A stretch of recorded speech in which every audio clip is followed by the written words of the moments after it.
আসসালামু আলাইকুম রহমতুল্লাহি বারাকাতুহু। সুপ্রিয় শিক্ষার্থীবৃন্দ, আপনারা যারা 2024 সালে আলিম পরীক্ষা দিতে যাচ্ছেন, আপনাদের জন্য আরো একটি সুসংবাদ নিয়ে আমরা এসেছি। আজকে একটি সংবাদের দৃষ্টি আকর্ষণ করব, যে সংবাদটিতে বলা হয়েছে যে অবশেষে হয়তো আপনাদের জন্য অটো পাসের সিদ্ধান্ত আসতে পারে। তো সেই সংবাদটি আমরা একেবারে শুরু থেকে শেষ পর্যন্ত দেখব। তাহলে আমরা সেখান থেকে বুঝতে পারবো যে আসলে কি অটো পাস দিচ্ছে কিনা 2024 সালে যারা আপনারা আলিম পরীক্ষা দিয়েছেন। যেহেতু শিক্ষার্থীরা সারা দেশে কিন্তু আন্দোলন করছে, তারা মানববন্ধন করছে, তারা কিন্তু শিক্ষা বোর্ডগুলো কিন্তু ঘেরাও করতেছে, এবং তারা কিন্তু বলছে যে তারা যেহেতু তারা পরীক্ষায় অংশগ্রহণ করতে চাচ্ছে না, যেহেতু তারা কোটা আন্দোলনে তারা কিন্তু 2 মাস পর্যন্ত তারা আন্দোলন করেছে, এবং সেই কারণে তারা পরীক্ষার প্রস্তুতি নেয়, এবং অনেকে আহত হয়েছেন, তো অনেকে হাসপাতালে চিকিৎসা সেবা নিচ্ছেন। এজন্য তারা রাজি নেই। তো আপনারা দেখতে পাচ্ছেন যে জাগো নিউজের একটি পত্রিকাতে, অনলাইন পত্রিকাতে এটি এসেছে, এসএসসি তে অটো পাস কিনা সিদ্ধান্ত নেবে শিক্ষা মন্ত্রণালয়। আজকে 4টা 39 মিনিটে 19 আগস্ট এটা প্রকাশিত হয়েছে। এসএসসি ও সমানের কিছু বিষয়ের পরীক্ষা সময়সূচি অনুযায়ী অনুষ্ঠিত হয়েছে, আর কোটা সংস্কার আন্দোলনের কারণে কিছু বিষয়ের পরীক্ষা স্থগিত করা হয়। এরপর ছাত্র জনতা আন্দোলন সরকার পতনের পর সংশোধিত নতুন সময়সূচি দিয়েও পরীক্ষা নিতে পারেনি শিক্ষা বোর্ডগুলো।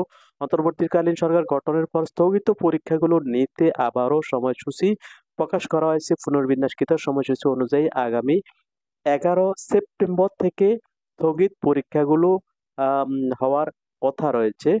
তবে আর পরীক্ষায় বসতে চান না শিক্ষার্থীরা, এবং শিক্ষার্থীরা তারা কেন পরীক্ষা পড়তে চান না সেই যুক্তিটিও তারা দেখিয়েছেন, এবং তারা সেগুলো কিন্তু সরকারের কাছে তারা কিন্তু উপস্থাপন করছেন। আপনারা জানেন যে অন্তর্বর্তীকালীন সরকার এখন বর্তমানে রয়েছে।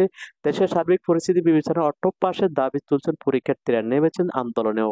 গত 15 আগস্ট নতুন সময়সূচি প্রকাশের পর থেকে সারা ঢাকা সহ দেশের বিভিন্ন জেলায় মানববন্ধন, বিক্ষোভ ও অবস্থান কর্মসূচি করছে শিক্ষার্থীরা।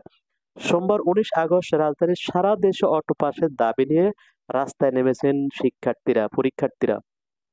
তাছাড়া ঢাকা মাধ্যমিক ও উচ্চ মাধ্যমিক বোর্ডের সামনেও কিন্তু পরীক্ষার্থীরা কিন্তু বিক্ষোভ করেছেন, অর্থাৎ ঢাকা বোর্ডের সামনেও তারা কিন্তু বিক্ষোভ করে তারা পরীক্ষা বসতে চাচ্ছেন না, সেটি তারা বোঝাতে চাচ্ছেন, এবং তারা অটো পাস বা অন্য কোনো পদ্ধতিতে পাস চাচ্ছেন।